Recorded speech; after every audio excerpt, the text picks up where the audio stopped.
The Hedgeless Horseman here again. Today I'm going to be talking more about Irving Resources. And first off, here are the main projects of Irving Resources and where they are located. This is the Sado Island project, which is the potentially an epithermal alkaline hybrid system, which could have even more potential than an epithermal.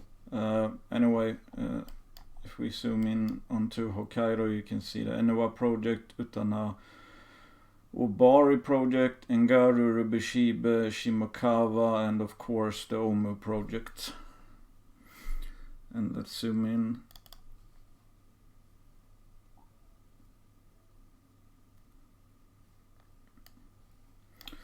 So I've added most of the geophysics and geochemistry slides to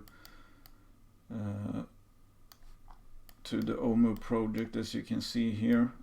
First of all, the thing that strikes me when I added them at approximately the right scale is just how much bigger the Hokkaido readings are than both Omu Sinter and Omui. When you looked at the slides in isolation, it wasn't really clear how long this CSAMT survey was, but as you can see, it's about 1/3 of the Hokkaido readings, and I assume that's because this is actually within a mining permit, and in that case, if you actually want to prove up some ounces as soon as possible, I mean, then you would want to be a bit more precise than just, gauging how what the blue sky scenario might be. But anyway, there are a couple of points I would like to make. First of all, the perhaps most interesting thing is that, as you can read here, attributes of this newly encountered mineralization suggest it is closely linked with our other targets across the Omu property. So basically, the theory is that these three prospects are structurally linked, meaning that possibly all the fluids, basically all the episodes,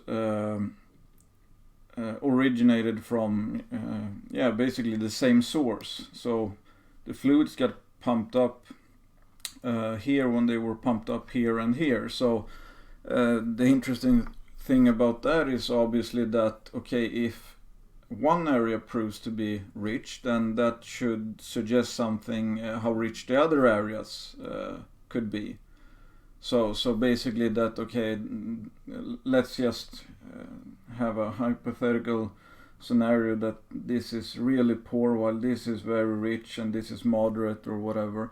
But if they basically shared the fluids, if you know what I mean, then that should indicate that whatever we find at one prospect, if it's good, it bodes well for the other prospects and vice versa. And we know that both, we've only drilled Omu Sinter and Omui so far, but and all those holes were shallow holes, obviously. But both have returned very good assays so far, and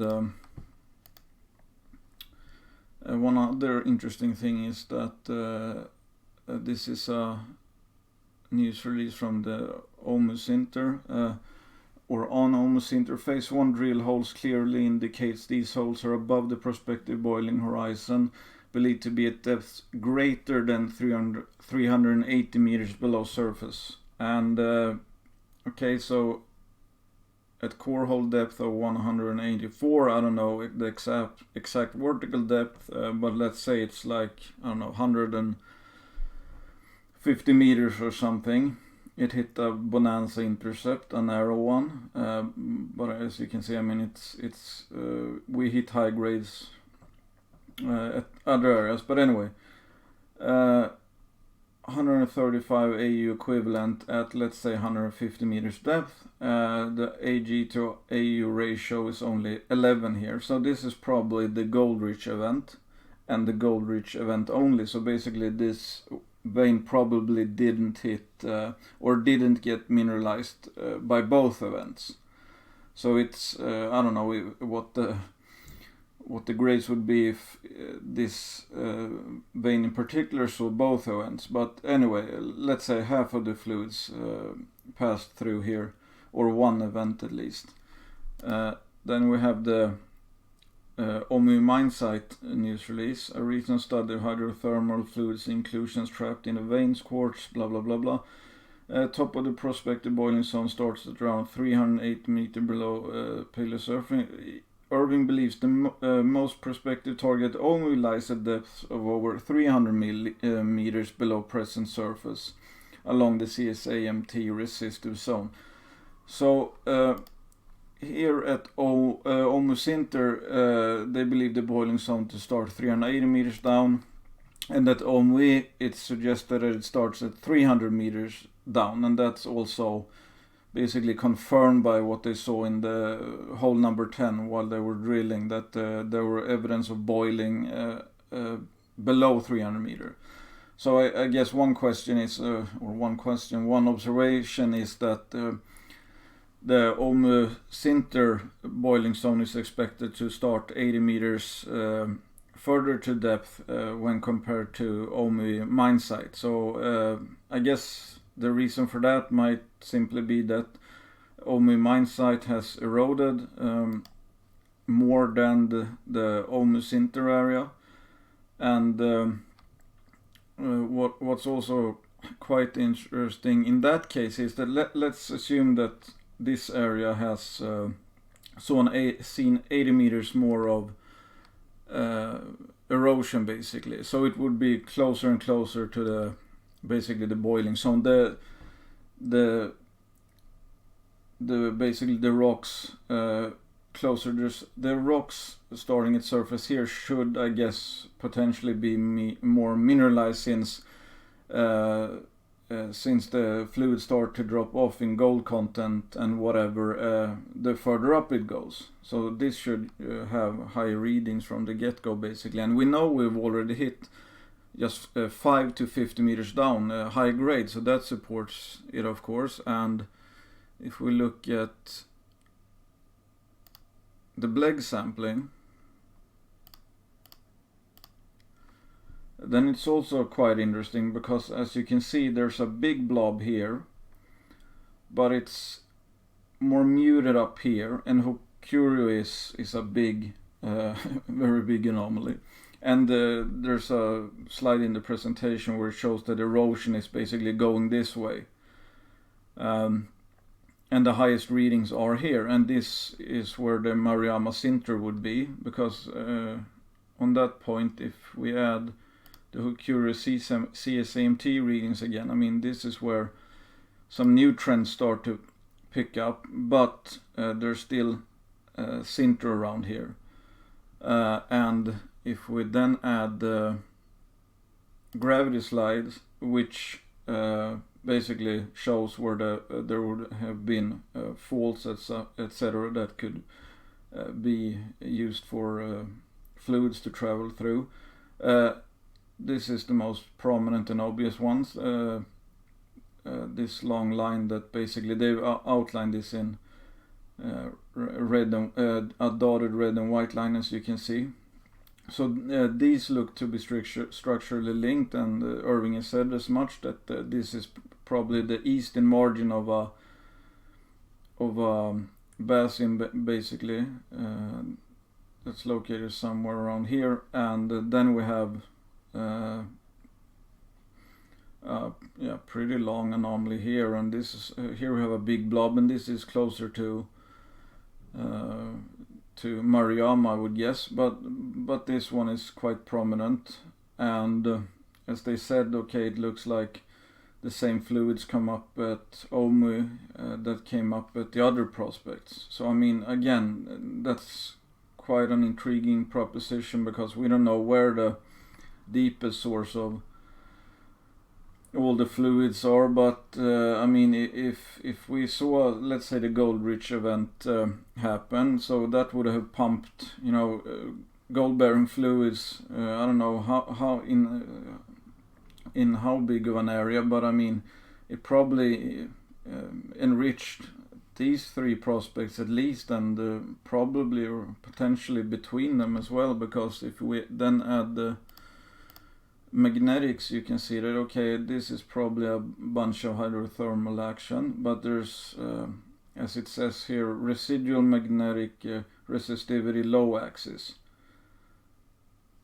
So these readings suggest that hydrothermal fluids got pumped up all along this entire area, basically, that destroyed the magnetite, and that's why there's a magnetic low.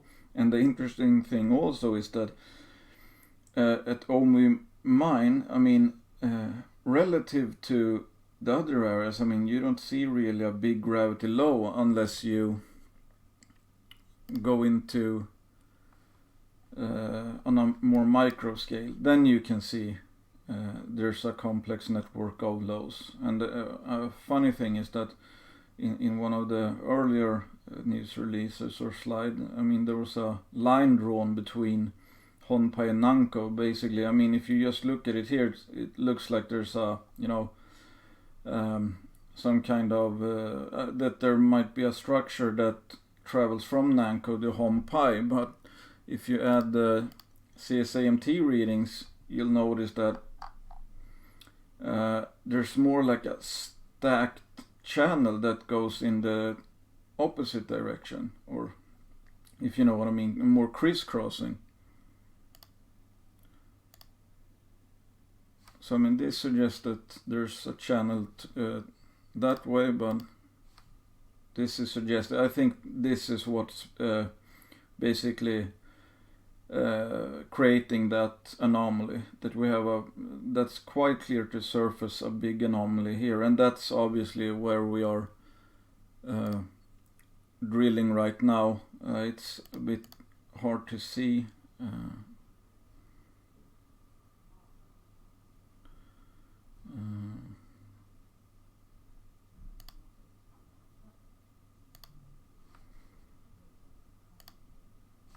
But yeah, here's hole 10 and here's hole 9, and just try to remember where this is. That's here, around here somewhere. So I think this area is what or this anomaly that lights up on the CSAMT is creating that elongated magnetic low that goes from Honpai to Nanko.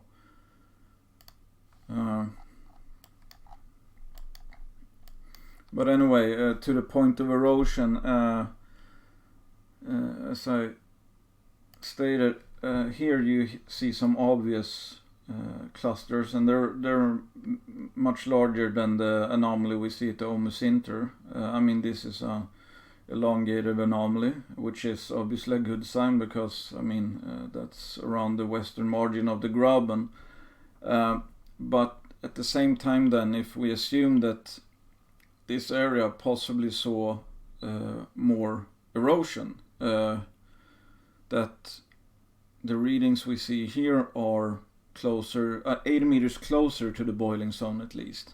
I mean, that could explain the reason why some areas don't light up as well, because there's more cover up, basically. Because if we then use the HG Blake results, and as it's stated here, anomalous mercury suggests hydrothermal activity in this area. So then we have a much larger area, and this is obviously where both the magnetic and the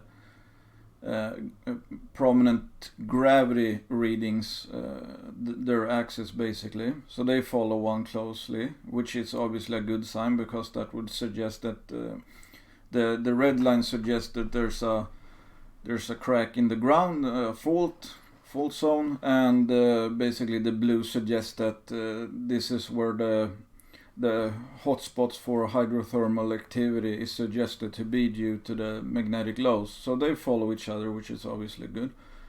And again, I don't know if that totally explains it, but if we assume that these Hg mercury readings, basically, they're indicative of hydrothermal activity, and if we assume that those readings would be prominent closer to the surface, then I mean one could potentially argue that, okay, this area, for example, is simply less eroded than the Omui Mine Site, and that's potentially the reason why when you only use the gold blade samples, you only see a slight anomaly here, etc.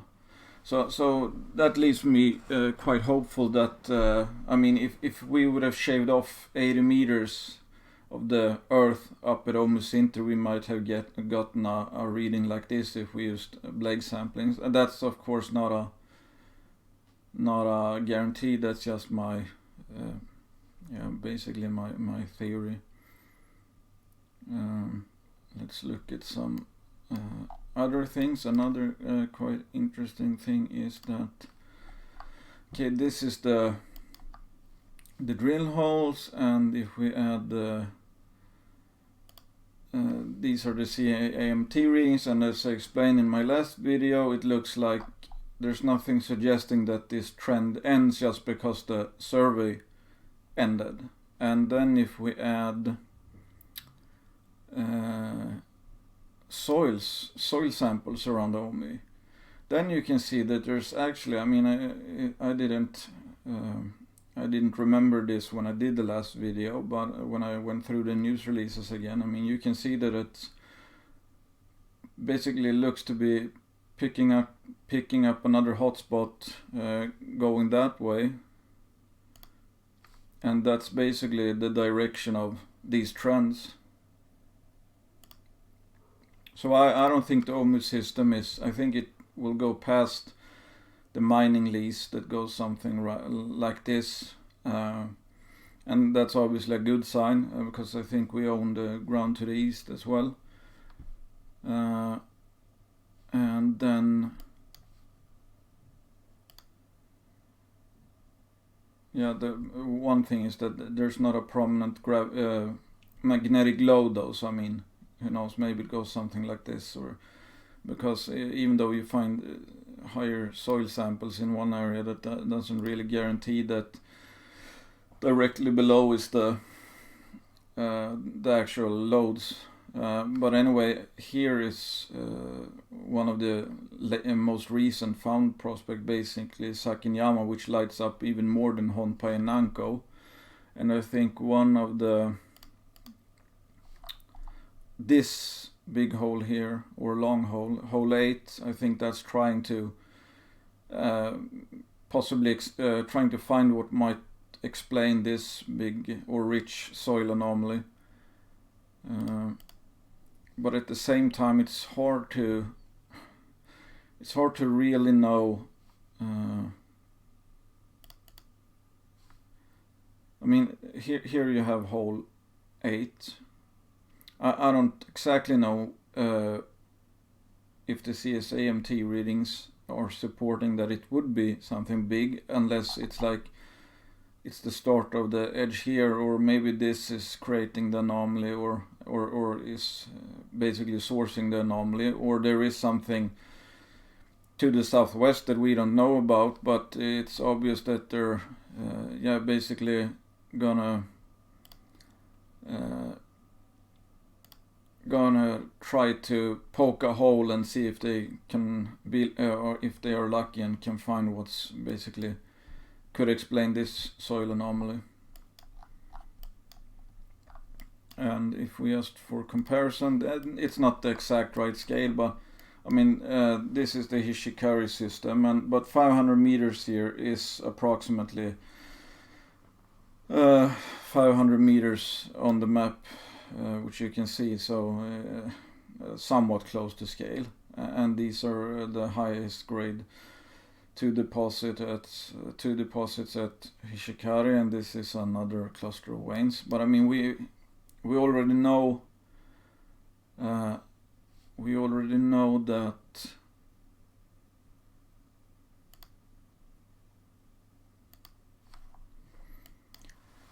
this trench, I think this is the dog-leg trench that Mr. Nanyo, I think that was his name, Mr. Nanyo dug, and he hit 4 veins or something. We've already hit multiple veins on our 2 first drill intercepts here, and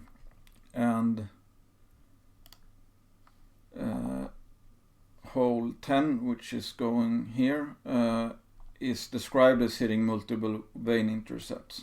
So it's obviously sounds like there's a basic cluster of veins, and Hishikari was also a cluster of veins. So I don't know how many veins we're up to, how long they are, how deep they are, but the fact of the matter is that this trench here, the grades, there were high grades up to from 5 to 90 grams per ton gold or something, and that's at surface.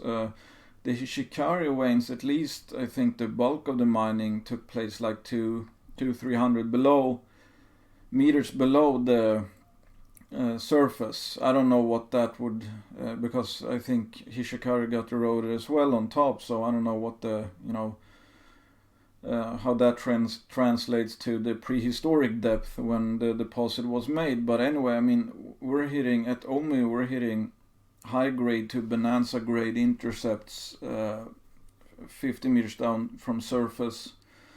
And if we add on 80 meters of erosion, that's like, 85 to 130 meters down, and at Omu Sinter we hit that 135 gram intercept, approximately 100 and let's say 50 meters down. So that's 150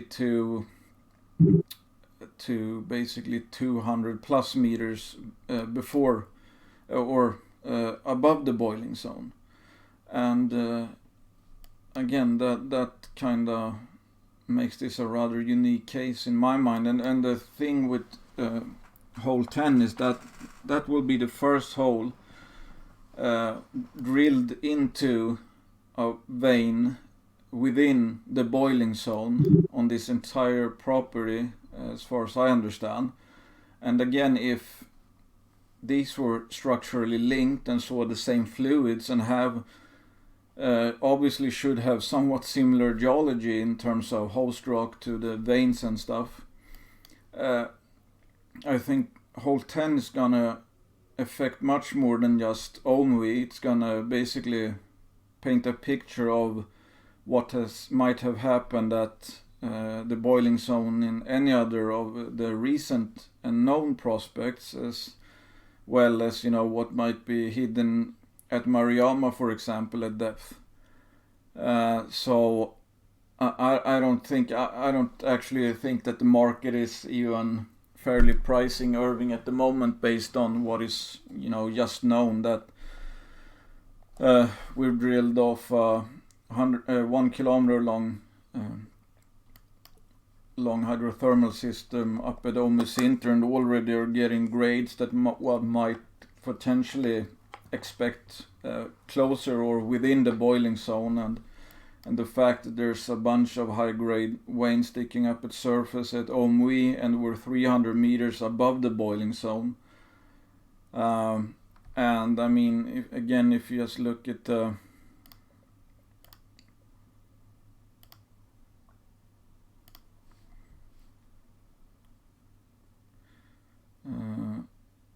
one second.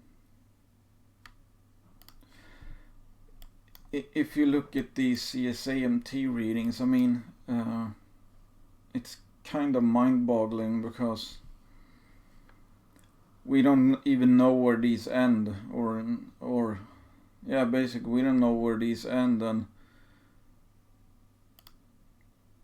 if you use the gravity slides, I mean, and then of course the magnetics, I mean, this could very well, the Omu Sinter system could very well be a few kilometers, at least potentially the richest parts, if you know what I mean. But at the same time, I mean, Omui looks really rich, but that's also got pretty low readings if you look here, even though the actual result. So it is actually very rich, but you wouldn't have potentially guessed it if you looked at the magnetics only. So there's obviously more at work, because okay, it doesn't give the highest gravity readings, but again, if you use the gold bleg, then it lights up more than this area. So I mean, I guess that could be a function of many things, but possibly also that some areas were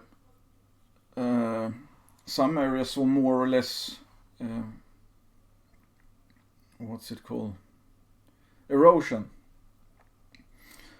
So who knows, like, let's play back time a few million years before it eroded. Maybe the magnetic readings would be more prominent or something, and the Bleg samples wouldn't have revealed the big blob, etc., because it would have been more cover rock. It would be further up in the system where the more and more gold had already started to precipitate it out. But anyway, I mean, yeah, again, I have Irving as my second largest holding, and I've been buying basically every day since my last video, because when I put this thing you see here together, I mean, it just cemented my opinion that I think Irving is extremely mispriced based on what we know, and based on what these geophysics, etc., indicate, because we've already had probably the best drilling campaign ever into an epithermal system, especially a blind one, where, I mean, as Quinton has said, that the odds of hitting appreciable gold in an epithermal system is somewhere around, let's say, 1 in 10 or 1 in 8 or something. And at Omu Sinter, they drilled blind and hit appreciable gold, even up to bonanza grade gold, in 7 of the 8 holes. And we've only released two intercepts down here, and that hit high grade to bonanza grade as well.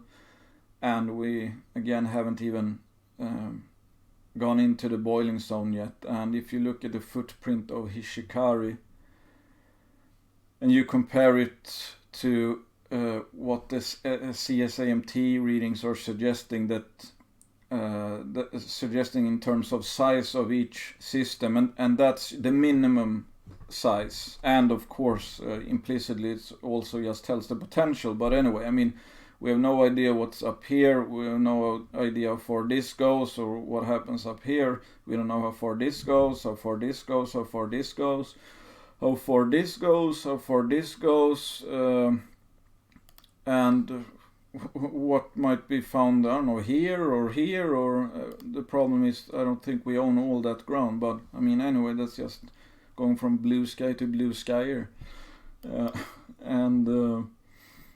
Yeah, I think hole 10 here will tell us a lot. Again, it will be the first intercept ever that's hit a vein in the boiling zone, and